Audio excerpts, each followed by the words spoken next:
Clapboard. Action. Okay, so this is Psychic Medium Tree and Mulberry Bush. I think I might go with Mulberry Bush 934 since that seems to be catchy enough. It is, yeah. Mulberry Bush 9. What is it? See, exactly. I Say think it just again. Mulberry Bush 934. 934. Okay. That's the ID on the AMP broadcast. Yeah. And there's a 0 on all other realities. Okay. So 9340. But other than that, it's another episode of Mulberry Trimmings, and tonight is an episode on the tarot that we're covering. We're going to look at the Magician card and all the aspects of that. Right. So we're going to talk about the Magician card and lots of different meanings with the Magician card. The meaning with love, with career, and personal, spiritual, even reversed. So stay tuned. All right, here we go with our first tune. Okay, so since we're talking about the Magician card, I thought I would go over, in philosophy, there are two different branches when you talk about early stuff like Platonic and Aristotelian metaphysics and ethics are two different branches. So when you talk about metaphysics and how to apply the ethics to it, that's what I'm going to cover real quick. And then we can just go into a tune from there and then look at the card. The ethics also is a signifier of the Magician card.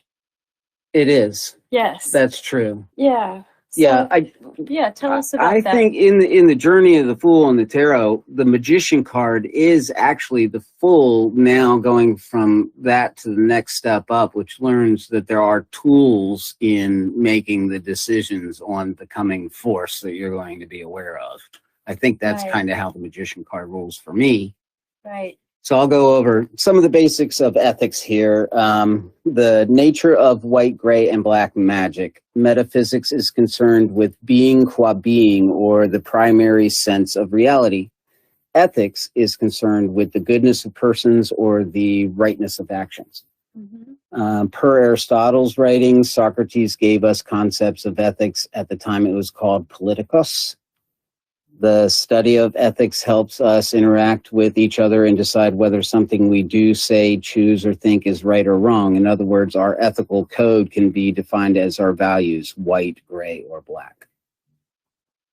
And I think that in our American public school system, we need to have a class for every age that would be on ethics and coping skills, because if we can teach our youth, these type of values, it's gonna help our nation become a better place.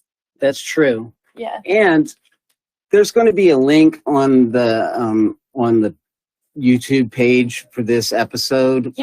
But there's a YouTube video. He goes over the personal code of conduct for the U.S. Army that you learn when you're like an E1 and you're doing push-ups every morning and stuff. Yeah. But it's a video on what that system of conduct is in the military. So I'll go over personal code of conduct later after we play a couple tunes. And this has to do with the Magician, which is about personal power and its use of magic and visualization to call into that power, and ethics, using that for your benefit and for those around you. Okay, so let's hear the tune because we'll be back with a lot more. Here we go. So ethics, if you look at the early philosophers, Socrates and Plato both didn't really articulate on politics. It was Aristotle that really put that part of it together. And ethics was the internal way your brain interacts with other people, where metaphysics is just plain old physics, but they just didn't have their heads wrapped around anything other than the four elements and the gods. So everything was metaphysical to them, where we have a better grasp of physics. So when we expand our minds into the metaphysical, we're going beyond what we physically understand, just like they were over basic stuff like how do we measure the volume of water. But anyway, I don't want to get into that. Okay. Ethics is That might be a also little that. complicated. I know. Ethics is the socio and psychological metaphysics of the philosophers. So with that, I will be showing a little video of Beyond Good and Evil by Nietzsche, which when he killed God, God is dead, thus spoke Zarathustra.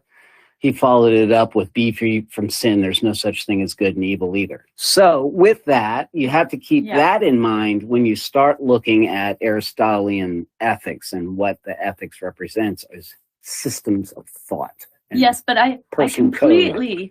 Disagree with the notion that I do too. He was good and evil. He's completely wrong because there's definitely good and there's definitely evil. He was just an angry German. Yes. Yeah, look back at his stuff. He was just an angry German, but that's okay. That's fine. I could be an angry German. But the magician card is also, it's also about dealing with pain, loss, disaster, and dealing with it in self-confidence and without fear. That is also part of the magician, and that's part of the ethics is dealing with things with your own power and ethics, like you said.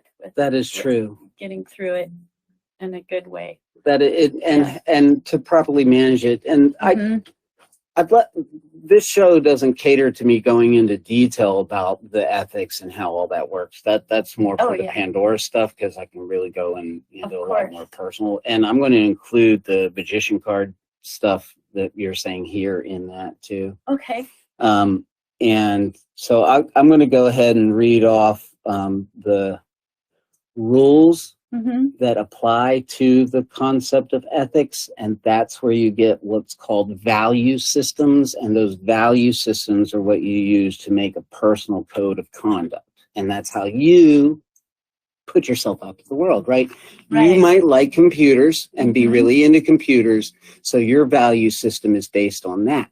Somebody else might not like computers at all and did really well at soccer, and so they're like a soccer junkie, and they have a different value system. Okay, so hang on, because as teachers use this all the time. They will have little things, little signs to their students, on the board. And I've seen it in many schools where it said, attitude precedes thought, thought precedes action. So we'll be talking about that as well. Okay. So let me go ahead and get this out of the way, and then we'll start the tune. So, okay, in general, philosophers agree that these 4 basic rules of ethics are enduring and universal. 1, do good, avoid evil. When unsure, do the greater good. 2, be fair and unbiased, which means free from favoritism. 3, respect the dignity of all people. Treat people the way you want to be treated, right? The golden rule.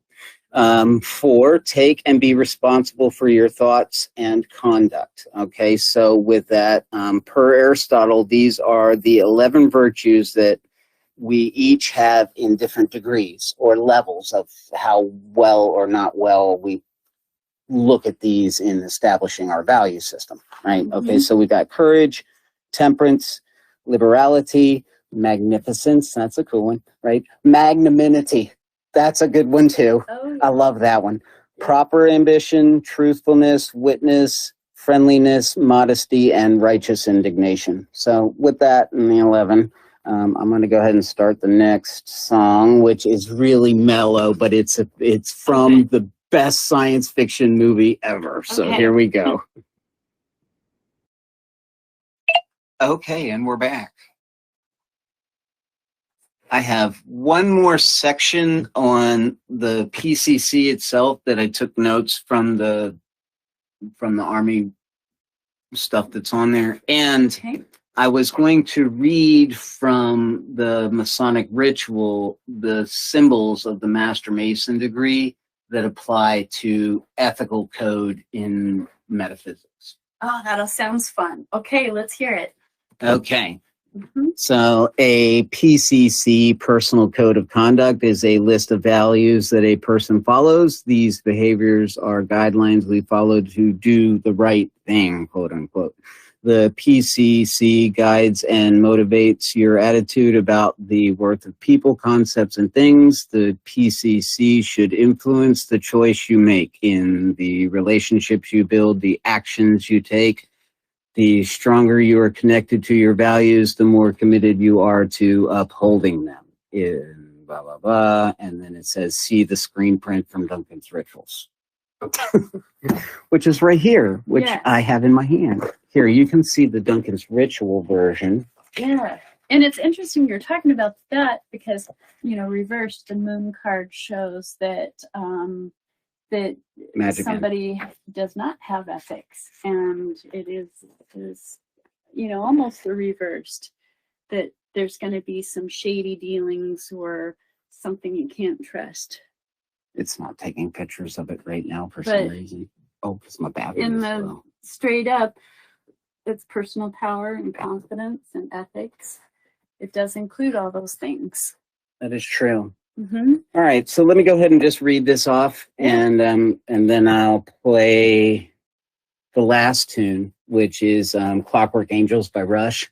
Okay. Yeah, but let me go ahead and read this off real quick. It's just 3 little paragraphs, and it's 3 different symbols that go on the apron of the Master Mason when he's becoming a 3rd degree, like top level Mason or whatever. So these are 3 of the 12. Okay.